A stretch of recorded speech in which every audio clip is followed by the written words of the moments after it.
Today I'm going to try to draw this brick church in Valladolid, Spain, and as the title suggests, it is indeed dusk, and we will lose light shortly. The reference video is fine since I always record them first, but the drawing portion, well, the streetlights turn on. That tells you anything. But hey, we'll cross that bridge when we come to it.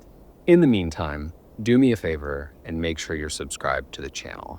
I know that most of you are not. And I also know that most of you are women in your mid-20s to mid-30s.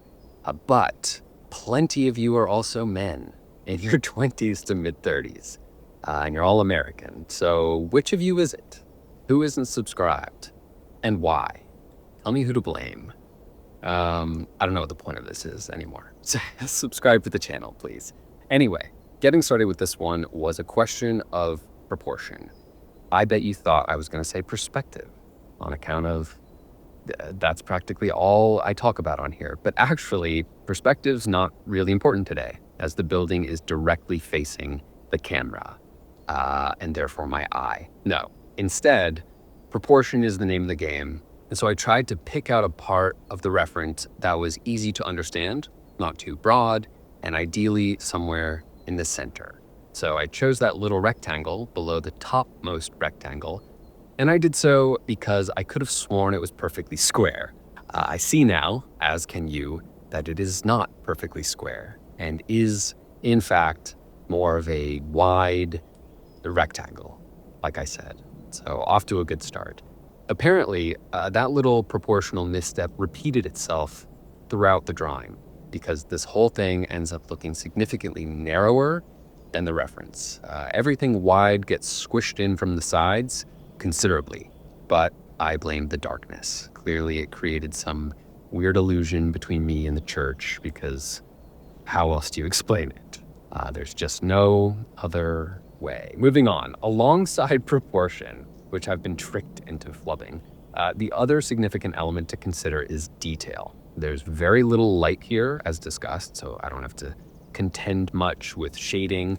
And while there is texture, the bricks are so small that doing too much would be an easy trap to fall into. But there are many details, and without them, I think this would become just a few simple shapes stacked on top of one another. It's the arches, the pinnacles, the clock, etc. And all of that, unfortunately for me, brings it right back to proportion. Everything hinges upon everything else, so I'm trying my best to keep everything properly spaced out, the correct height and width with accurate angles, and while difficult to achieve, it's so much fun. A drawing like this can get a little boring since perspective is immaterial, as mentioned, but I think details can do a lot to make up for that.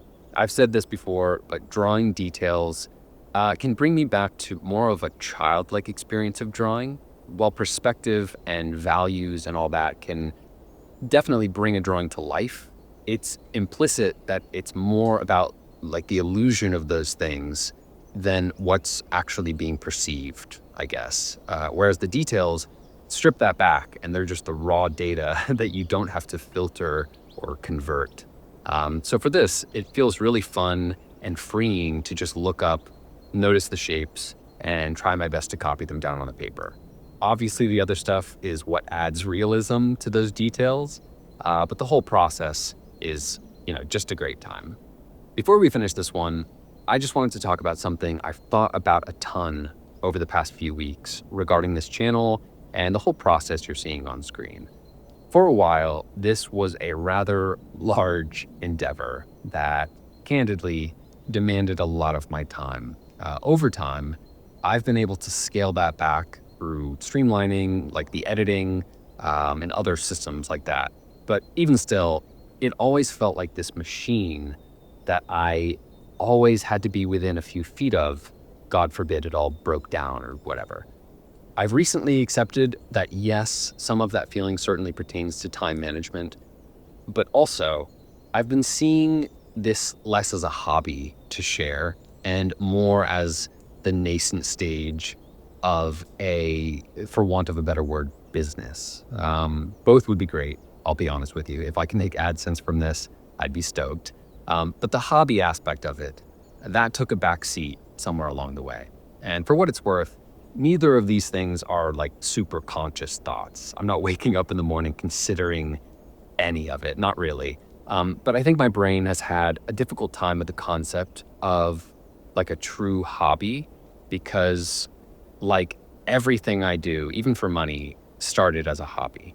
And like I said, if that same thing, that same process can happen with this somehow, fantastic. But if I can't first keep it steady by letting it be something that I simply enjoy and want to share, then there would be very little hope, I think, for the business. And again, not really the right word. So I've been making a concerted effort to just relax about it. Not because it's always on my mind, but because it's in there somewhere and I can feel the tension coming up from deep down. And that's not what this should be. Sometimes doing something purely for the love of it is enough, no matter where it might ultimately take you. And if I want to keep this hobby around and avoid burning out, I need to cool it on the prospective thinking. Man, it's been a while since we went on such a tangent. I kind of miss it. Anyway, here's my church. I drew it partially in the dark. I don't know if you knew that. And I'd love to know what you think about it. I don't know how I feel about it, but I do know that I had a lot of fun drawing it. I think this would look just so much better had I used a ruler. But that wouldn't be nearly as exciting. Anyway, if you like this video, please go ahead and like it. And if you're not subscribed, and I don't know, you happen to be a mid-20s to mid-30s human being in primarily America, apparently, please subscribe to the channel. I'd love that. I appreciate you for taking the time to watch this one, and I'll see you soon. Thanks.